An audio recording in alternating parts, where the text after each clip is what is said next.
Incharge governor ఇవాళ చెన్నైకి రానున్నారు. దీనికి సంబంధించిన మరిన్ని డీటెయిల్స్ తిరుపతి నుంచి మోహన్ అందిస్తారు. మోహన్, చెప్పండి.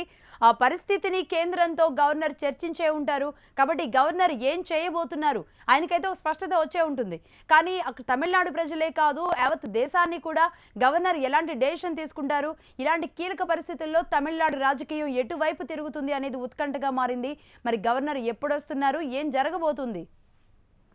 ఈ రోజు మధ్యాహ్నం 3 గంటలకి ఇన్ఛార్జ్ గవర్నర్ విద్యాసాగర్ రావు చెన్నైకి చేరుకున్నట్లుగా సమాచారం. దీనికి సంబంధించి ఇప్పటికే అధికారులు కూడా ఏర్పాట్లు చేసుకుంటున్నటువంటి పరిస్థితి. రాజ్భవన్ కు చేరుకుంటున్నటువంటి గవర్నర్ కు స్వాగతం పలకడానికి కూడా అధికారులు వెళ్ళనున్నారు. ఎందుకంటే ఆపద్ధర్మ ముఖ్యమంత్రి ఉన్నటువంటి నేపథ్యంలో ఆఫీసర్లు వెళ్లి స్వాగతం పలికి రాష్ట్ర పరిస్థితులకు ఆయనకు వివరించే అవకాశం ఉంది.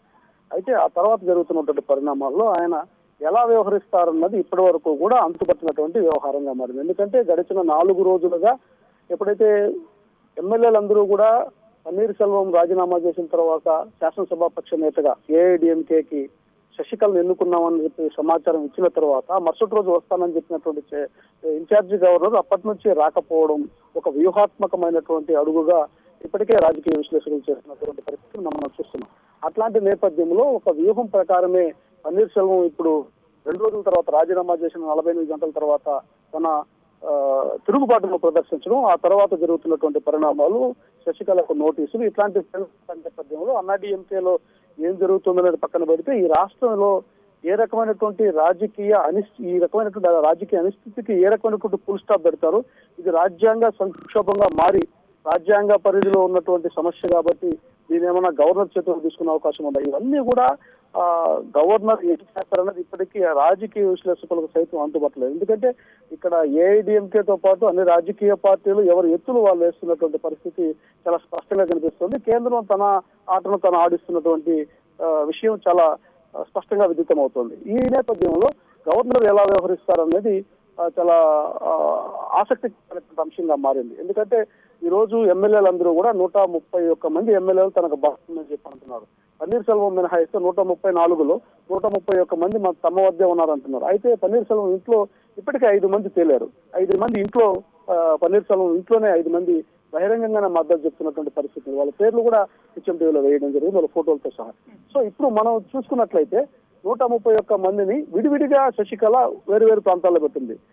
ఎయిర్పోర్ట్ సమీపంలో మొదట 2 5 స్టార్ హోటల్లో బుక్ చేసి అక్కడ పెట్టినటువంటి శశికళ కొంతమందిని తీసుకెళ్లి, ఇక్కడ ఒక చిన్న క్లారిటీ అంటే శశికళ 131 మందిని తీసుకువెళ్లారని, అంటే మనం ఉదయం హెచ్ఎంటీవీలో కూడా చూసాం బస్ ఎక్కుతున్న దృశ్యాలు. కానీ అందులో ఒక 30-40 మంది అందులో లేరు శశి వర్గంలో. కానీ వాళ్ళు ఎక్కడున్నారు, ఏమైపోయారు అని చెప్తున్నారు. అట్ ద సేమ్ టైం ఇటు పన్నీర్ కూడా చెప్తున్నారు నాకు 30-40 మంది సపోర్ట్ ఉందని. అంటే వీళ్ళిద్దరికీ కూడా తెలియకుండా 30-40 మందిని ఇంకెక్కడన్నా ఉంచారా, మరి ఏంటి అది, దానికి సంబంధించిన క్లారిటీ ఏంటి? ఆసక్తికరమైనటువంటి ఎత్తుగడలు ఇక్కడ చెస్ కన్నా ఆసక్తికరమైనటువంటి గేమ్ లాగా పన్నీర్ సెల్వం శశికళ ఆడుతున్నారు. ఎందుకంటే 131 మంది ఎమ్మెల్యేలు తమ వద్ద ఉన్నారని చెప్పి ప్రకటించినటువంటి శశికళ 2 వేరు చోట్ల ఎమ్మెల్యేలను పెట్టడం జరిగింది, 2 క్యాంపుల్లో పెట్టడం జరిగింది. ఒక చోట ఒక 5 స్టార్ హోటల్లో కొంతమందిని, కోత్తూరు గెస్ట్ హౌస్ లో ఇప్పుడు మనం ఎక్స్క్లూజివ్ గా వీడియోస్ కూడా చూడడం జరిగింది, కోత్తూరు గెస్ట్ హౌస్ లో కొంతమందిని పెట్టడం జరిగింది. అయితే ఇక్కడ ఎవరు ఎమ్మెల్యేలు కాని వ్యక్తులు కూడా ఎమ్మెల్యేలుగా ప్రకటించి ఎమ్మెల్యేలుగా చూపించి లెక్క చూపింది అని చెప్పి ఒక ప్రచారం జరుగుతున్నప్పటికీ ఆ పన్నీర్ సెల్వం చెప్తున్నటువంటి మాట ఏంటంటే తన వద్దకు వచ్చినటువంటి వారు 5 మంది అని స్పష్టం చేస్తూ, అక్కడ బల నిరూపణకు వచ్చినప్పుడు, ఇప్పుడు తాను ముఖ్యమంత్రిగా ఉన్నప్పుడే తనను బలవంతం పెట్టి సంతకం చేయించే శక్తి ఉన్నప్పుడు బహిరంగంగా వాళ్ళు నా దగ్గరకు వస్తున్నారు కాబట్టి ఓటింగ్కి వచ్చినప్పుడు నాకు ఖచ్చితంగా సహాయపడతారు, నన్ను నిలబెడతారు అన్నది ఆయన విశ్వాసం. ఆ రకంగా చూసుకున్నప్పుడు కొంతమేరకు తనకు అవకాశాలు ఉన్నాయన్నది ఎత్తుగడ.